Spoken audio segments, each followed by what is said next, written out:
Halo adik-adik sekalian, mari kita bersama-sama belajar tentang pengertian liturgi secara populer. Kata populer di sini merujuk kepada pandangan orang pada umumnya ketika mendengar kata atau istilah liturgi. Untuk lebih memahami dan mengetahui apa maksud pengertian liturgi secara populer, mari kita ikuti bersama-sama pembelajaran ini.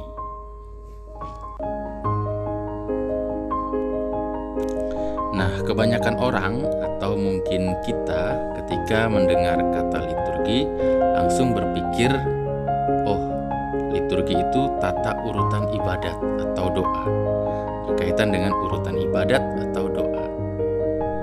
Nah, liturgi itu juga berkaitan dengan nyanyian,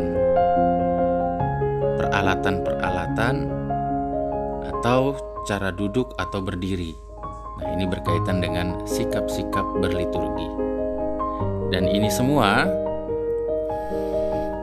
dilakukan demi sahnya suatu ibadat atau doa.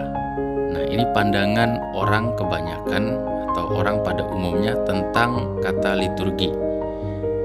Lalu ada pandangan lain, liturgi yakni segala sesuatu yang berkaitan dengan hal-hal yang bersifat kultis, hal-hal yang bersifat kudus, yang menekankan segi penyembahan atau penghormatan kepada Allah, seperti doa, misa, devosi, dan lain-lainnya.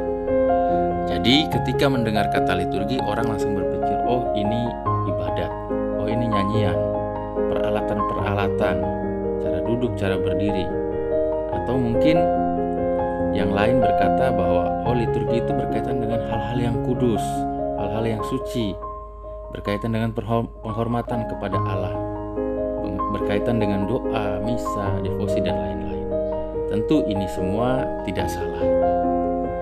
Namun harus dipahami bahwa pemahaman populer ini membawa akibat atau dampak-dampak yang bisa saja terjadi.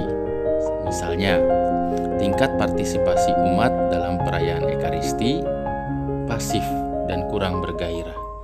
Jadi ketika orang hanya memandang liturgi sebagai cara duduk, cara berdiri, atau hal-hal yang berkaitan dengan doa, misa, devosi, maka partisipasi umat kurang, tidak aktif, tidak bergairah, tidak bersemangat dalam mengikuti perayaan Ekaristi yang adalah puncak dari perayaan liturgi. Lalu juga ada motivasi yang keliru, yakni motivasi wajib, dan hanya ikut karena setiap orang yang sudah dibaptis harus ke gereja pada hari Minggu. Nah, jadi seolah-olah ketika menjadi Katolik, maka ke gereja itu adalah kewajiban. Jadi ketika mengikuti perayaan Ekaristi bukan berdasarkan atau merupakan panggilan hati untuk mengikuti Tuhan, memuji, memuliakan nama Tuhan, tetapi hanya karena kewajiban.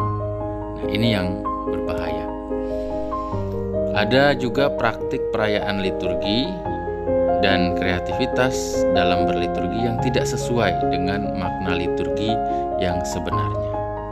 Nah, maka jika kita hanya melihat liturgi sebatas tata urutan ibadat, peralatan, nyanyian, devosi, doa, dan lain-lain, tentu sangat sempit dan sangat kecil sekali, dan ini bisa membawa dampak-dampak buruk seperti yang sudah dijelaskan ini. Nah, semoga dengan memahami pengertian liturgi secara populer ini kita mempunyai pemahaman yang lebih luas lagi tentang liturgi. Terima kasih, Tuhan Yesus memberkati.